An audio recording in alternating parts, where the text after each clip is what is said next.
Student, आज के इस वीडियो में हम क्लास 12 समाज शास्त्र यानी सोशियोलॉजी के जितने भी स्टूडेंट हैं और इस बार 7 मार्च 2024 के बोर्ड एग्जाम में समाज शास्त्र का पेपर देने वाले हैं। तो हम समाज शास्त्र का एक वायरल पेपर लेकर आए हैं और ये ऑफिशियल पेपर भी है जो कि बोर्ड के द्वारा जारी किया गया समाज शास्त्र का एक मोस्ट इम्पॉर्टेंट मॉडल पेपर है। ये जो पेपर है आज इसका मैं पूरा आपको सोल्यूशन देने वाला हूँ और ये भी बताऊंगा कि जो बोर्ड के द्वारा जारी किया गया पेपर है इससे कितने क्वेश्चंस आपके बोर्ड एग्जाम में पूछे जाते हैं और ये जो बोर्ड के द्वारा जारी किया गया पेपर है क्या खास है इसमें, ये भी हम आपको बताएंगे। ये ऑफिशियल यूपी बोर्ड के द्वारा जारी किया गया एक मॉडल पेपर है। जाकर आप जो यूपी एमएसपी जो इसकी ऑफिशियल वेबसाइट है उस पर भी चेक कर सकते हैं। अब देखिए, समाज शास्त्र का ये मॉडल पेपर जारी हुआ है तो कुछ ना कुछ तो इसमें खास होगा ही। तो इससे कितने क्वेश्चंस आएंगे तो आज के इस वीडियो में बताएंगे और ये भी बताएंगे कि कैसे क्वेश्चंस आपके 7 मार्च के पेपर में पूछे जाएंगे। यहाँ पर देखिए, कक्षा 12 समाज शास्त्र 2023-24 बोर्ड एग्जाम के लिए है। पूर्णांक भी यहाँ पर आप देख सकते हैं, समाज शास्त्र का 100 नंबर का पूर्णांक होता है। समय यहाँ पर देखिए 3 घंटा 15 मिनट, यानी वही सभी सब्जेक्ट के लिए यही समय निर्धारित है। उसके बाद में नोट में देखिए कि सभी प्रश्न अनिवार्य है और प्रश्नों के अंक यानी जो भी उसके नंबर दिए जाएंगे उसके सामने आपको मिल जाएगा। यहाँ पर देखिए, प्रश्न संख्या 1 से 10 तक बहुविकल्पीय प्रश्न है, जिसे प्रश्न संख्या फिर 11 से 20 तक अति लघु उत्तरीय प्रश्न जिनका उत्तर लगभग 25 शब्दों में देना है। फिर प्रश्न संख्या 21 से 26 तक लघु उत्तरीय प्रश्न है जिनका उत्तर आपको क्या है 50 शब्दों में देना है। और प्रश्न संख्या 27 से 29 तक दीर्घ उत्तरीय प्रश्न है जिनका उत्तर लगभग क्या है 150 शब्दों में देना है। तो यहाँ पर देख सकते हैं, जैसा कि स्टूडेंट यहाँ पर बताया गया है 1 से 10 तक क्या है बहुविकल्पीय प्रश्न है, काफ़ी ज़्यादा इंपॉर्टेंट है। पहले हम स्टूडेंट बहुविकल्पीय प्रश्न को हल करेंगे और आप लोग भी ये मॉडल पेपर को हल कर लीजिए क्योंकि ये ऑफिशियल पेपर है स्टूडेंट। ये बोर्ड के द्वारा जारी किया गया एक वायरल पेपर है और समाज शास्त्र का है, तो इसमें कुछ ना कुछ खास तो होगा ही, आप लोगों को पता ही होगा क्योंकि बोर्ड ने जारी किया है। तो देखिए, बहुविकल्पीय प्रश्न 10 आपके पूछे जाते हैं जैसा कि हमने आपको बताया। यहाँ पर देखिए, सबसे पहला क्वेश्चन क्या पूछा गया है कि निम्नांकित में कौन सी एक दशा भारत में जनसंख्या वृद्धि का क्या है कारण नहीं है।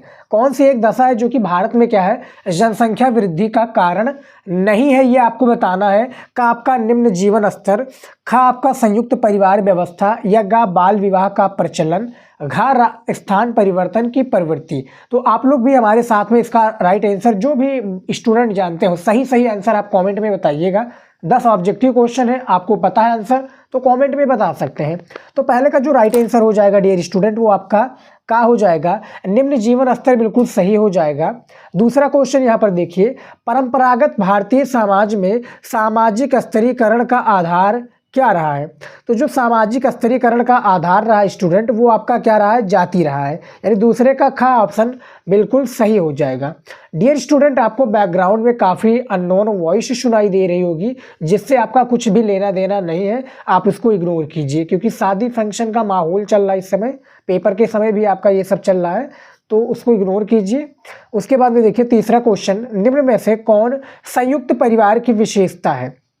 सामान्य मनोवृत्तियां, सामान्य संपत्ति, एक संगठन, या इनमें से कोई नहीं। तो निम्न में कौन संयुक्त परिवार की क्या है विशेषता है, ये आपको बताना है। तो इनमें से जो राइट आंसर हो जाएगा आपका सामान्य संपत्ति यानी खा ऑप्शन बिल्कुल सही हो जाएगा, जो कि तीसरे नंबर का बिल्कुल करेक्ट आंसर है। अगला क्वेश्चन देखिए यहाँ पर 4 नंबर, बाजार में किसी वस्तु की कीमत का निर्धारण करने का मुख्य आधार क्या होता है। तो वो वस्तु की मांग व पूर्ति कहलाती है। बाजार में जो कोई भी वस्तु है उसका जो कीमत निर्धारण करने का मुख्य आधार है वो वस्तु की मांग है और वस्तु का एक प्रकार से पूर्ति है। तो 4 का आपका खा ऑप्शन बिल्कुल सही है। 5 नंबर क्वेश्चन देखिए, महात्मा गांधी ने अस्पृश्य जातियों, जो अस्पृश्य यानी छुआछूत वाले जातियों को काफ़ी लोग हैं, देखिए अस्पृश्य जातियों के लिए 1930 में दशक को किस नाम से संबोधन किया गया। तो हरिजन के नाम से, क्योंकि हरिजन जो कास्ट है यानी एक प्रकार से जाति है, इनको काफ़ी लोग क्या है छुआछूत वाले से निवासते हैं, इसी को हम क्या कहते हैं, इसको क्या कहते हैं छुआछूत, याद रखिएगा, जो अस्पृश्यता कहते हैं। तो 5 का आपका खा ऑप्शन बिल्कुल सही हो जाएगा। अगला देखिए 6 नंबर यहाँ पर देखिए, भारत में 2011 की जनगणना के अनुसार लिंग अनुपात स्त्रियों यानी 1000, यहाँ पे देखिए स्त्रियों प्रति 1000 पुरुष पर, 1000 पुरुष पर कितनी स्त्रियाँ थी ये आपको बताना है।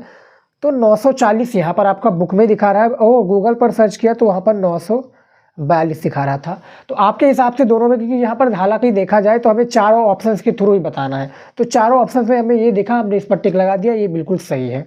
7 नंबर क्वेश्चन देखिए, भारत में सूचना का अधिकार अधिनियम किस वर्ष पारित किया गया? बहुत बार हमने आप लोगों को बता चुका हूँ सोशियोलॉजी में। इनमें से आपका 2005 वाला राइट आंसर हो जाएगा, यानी 7 का आपका का ऑप्शन बिल्कुल सही है। उसके बाद में देखिए अगला क्वेश्चन स्टूडेंट, यहाँ पर 8 नंबर क्वेश्चन देखिए कि निम्नलिखित में कौन परियोजना कार्य का चरण है? परियोजना का जो है, परियोजना का कार्य इसका चरण क्या है? तो इनमें से उपयुक्त सभी हो जाएंगे स्टूडेंट, यानी 8 का घ ऑप्शन बिल्कुल सही हो जाएगा। अध्ययन विषय का चुनाव, अध्ययन प्रवृत्तियों का चुनाव और तथ्यों का संकलन, यानी 8 नंबर क्वेश्चन का ये तीनों ऑप्शन सही हो जाएगा, लेकिन आपको डी पर टिक लगाना है, यानी घा वाले पर। तो 8 नंबर का आपका घा ऑप्शन बिल्कुल सही है। उसके बाद में देखिए 9 नंबर क्वेश्चन स्टूडेंट, उपनिवेशवाद किस सोच का प्रतिफल है? तो ये साम्राज्यवाद का, यानी 9 नंबर का आपका गा ऑप्शन राइट आंसर हो जाएगा। काफ़ी स्टूडेंट समाजवाद, अंतर्राष्ट्रीयता और मानवतावाद पर लगाएंगे, लेकिन 9 का आपका गा राइट आंसर है। आपके हिसाब से इसका राइट आंसर क्या होना चाहिए? कमेंट में बिल्कुल आप क्या है, कमेंट में बता सकते हैं, आपके लिए पूरा कमेंट ओपन है। 10 नंबर क्वेश्चन देखिए, पंचायती राज व्यवस्था में कितने स्तर होते हैं? तो इसमें जो होते हैं बेसिकली क्या है, 3 स्तर होते हैं स्टूडेंट पंचायती राज व्यवस्था में। इसका भी मैंने बता दिया है, पूरा पेपर में आपको बताऊंगा। देखिए अब यहाँ पर हम बात करते हैं स्टूडेंट अति लघु उत्तरीय प्रश्न का। किसका बात करेंगे? अति लघु उत्तरीय प्रश्न का बात करेंगे स्टूडेंट, जो आपके बोर्ड एग्जाम में क्या है 10 क्वेश्चन पूछे जाते हैं, और यहाँ पर देख सकते हैं प्रत्येक क्वेश्चन 3-3 नंबर का दिया हुआ। जैसा कि यहाँ पर हरित क्रांति की 3 प्रभावों का उल्लेख करना है, आपको क्या 3 जो हरित क्रांति के प्रभाव है इसके बारे में बताना है। इसका आंसर हमने ऑलरेडी अपने वीडियोज में कवर करवा चुका हूँ, इसको भी आप लोग तैयार कर लीजिएगा, काफ़ी ज़्यादा इंपॉर्टेंट क्वेश्चन है। और देखिए ये ऑफिशियल पेपर है, ऑफिशियल पेपर स्टूडेंट, तो इसमें कुछ ना कुछ तो खास होगा ही, और तभी ये बोर्ड ने जारी किया गया है। और देखिए अब हम बात कर लेते हैं कि कितना नंबर आपको इस पेपर से मिल सकता है। तो 30 से 40 नंबर तो आपका बिल्कुल भी क्या पक्का है, कोई भी काट नहीं सकता 30 से 40 नंबर इस मॉडल पेपर से। तो मैं जितने भी प्रश्न आपको बता रहा हूँ, हालांकि मैंने कुछ का आंसर दे चुका हूँ, और यानी सारे का मैंने आंसर दे चुका हूँ। सारे का एक वीडियो और भी बनाया था जिसमें हमने पूरे पेपर का सोल्यूशन बताया था, तो वो वीडियो भी जाकर आप जरूर चेकआउट कीजिएगा। तो हरित क्रांति के क्या आपको 3 प्रभावों का उल्लेख करना है, इसके 3 प्रभावों के बारे में बताना है। 12 नंबर क्वेश्चन है, औद्योगिक समाज की प्रमुख विशेषताएं बताइए। इसको भी हमने समाज शास्त्र के जो मॉडल पेपर वाला हमारा वीडियोज ज़्यादा आता है ना, मॉडल पेपर वाली वीडियोज में भी कवर करा चुका हूँ। मास मीडिया क्या है, यानी टेलीफोन, टेलीविज़न, ये सारी चीज़ जितने भी क्या है मास मीडिया से रिलेटेड ही है। जनसंख्या विस्फोट भैया, जन्म दर और मृत्यु दर, यानी जन्म दर ज़्यादा हो मृत्यु दर ना हो ज़्यादा, तो जनसंख्या विस्फोट का एक प्रकार से खतरा बना रहता है। उदारीकरण से क्या तात्पर्य है? जाति को परिभाषित कीजिए, यानी कास्ट वाला, इसको परिभाषित कीजिए। पश्चिमीकरण को परिभाषित कीजिए। नातेदारी का संबंध क्या है? नातेदारी 2 प्रकार के होते हैं, क्या होता है, एक वैवाहिक नातेदारी और दूसरा नातेदारी होता है, इसके बारे में भी बताना है। वर्ग आधारित आंदोलन क्या होता है, यानी कास्ट के आधारित आंदोलन, इसके बारे में बताना है। और जन्म दर से आप क्या समझते हैं? यहाँ पर मृत्यु दर भी पूछा जा सकता है, तो इसको भी आप लोग तैयार कर लीजिएगा, काफ़ी ज़्यादा इंपॉर्टेंट है ये पेपर स्टूडेंट। और इसमें मैं जितने भी प्रश्न आपको अति लघु उत्तरीय का बताया हूँ, हमने इसका पूरे का आंसर अपने वीडियोज में कवर करा चुका हूँ। बहुत ही ज़्यादा इंपॉर्टेंट ये पेपर है, और इसमें जो बताए गए प्रश्न हैं आप अपने क्वेश्चन बैंक में, अपने बुक में मिलाइएगा, चैप्टर वाइज आपको मिलता चला जाएगा, वहाँ पर आपको क्या है ज़्यादा कुछ करने की आवश्यकता नहीं है। तो ये आपका इंपॉर्टेंट क्वेश्चन, इसको भी तैयार कर लीजिएगा। उसके बाद में देखिए अब हमारा आता है लघु उत्तरीय प्रश्न। क्या आ जाता है? लघु उत्तरीय प्रश्न, जो कि देख सकते हैं 6 प्रश्न होते हैं, 6 प्रश्न होते हैं लघु उत्तरीय का। लघु उत्तरीय प्रश्न आपका 6 पूछा जाता है, और प्रत्येक प्रश्न 6 नंबर का होता है, जैसा कि यहाँ पर देख सकते हैं। देखिए कौन कौन से क्वेश्चन इंपॉर्टेंट है। जैसा कि यहाँ पर 21 नंबर क्वेश्चन दिया हुआ कि जातीय व्यवस्था की जो प्रमुख विशेषताएं हैं इसके बारे में बताना है। 50 शब्दों में इसका आप लोगों को आंसर देना है, ज़्यादा भी आपको क्या देना नहीं है। 22 नंबर क्वेश्चन है परियोजना कार्य के उद्देश्यों को स्पष्ट कीजिए। 23 नंबर क्वेश्चन है सामाजिक परिवर्तन तथा जो सामाजिक आंदोलन है इसमें क्या अंतर है, यानी जो सामाजिक परिवर्तन एक होगा यानी समाज का परिवर्तन, दूसरा सामाजिक आंदोलन, दोनों में आपको भेद बताना है। देखिए बोर्ड एग्जाम में इस तरह से पूछा जाएगा, भेद बताइए या अंतर, तो दोनों एक ही हैं, इंग्लिश में डिफरेंस भी इसको हम कहते हैं। 24 नंबर क्वेश्चन है, पंथ निरपेक्षता से आप क्या समझते हैं? डिटेल में इसका आंसर देना है, बहुत ही ईजी है क्वेश्चन, इसको भी मैंने करा चुका हूँ ऑलरेडी अपनी वीडियोज में। 25 नंबर क्वेश्चन है, दलित आंदोलन के मुख्य उद्देश्य लिखिए। 26 नंबर क्वेश्चन है, पंचायती राज अधिनियम की मुख्य विशेषताओं का उल्लेख कीजिए। आपको क्या करना है, जो मुख्य विशेषताएं हैं इसका आपको उल्लेख करना है। ये भी आपका 6 नंबर का एक क्वेश्चन है, बहुत ही ज़्यादा इंपॉर्टेंट है, इसको भी आप लोग तैयार कर लीजिएगा। अब हमारा जाता है दीर्घ उत्तरीय प्रश्न। देखिए दीर्घ उत्तरीय प्रश्न आ गया है, जो कि ये भी क्या है 8 नंबर का एक होता है। पहले क्या होता था स्टूडेंट, ये पहले पूछा जाता था कितने नंबर का, पहले 10 नंबर का पूछा जाता था, लेकिन अब ये 8 नंबर का एक क्वेश्चन कर दिया गया है। जैसा कि यहाँ पर 27 नंबर क्वेश्चन दिया हुआ है कि संस्कृतिकरण की अवधारणा तथा इसकी प्रमुख विशेषताओं की विवेचना कीजिए।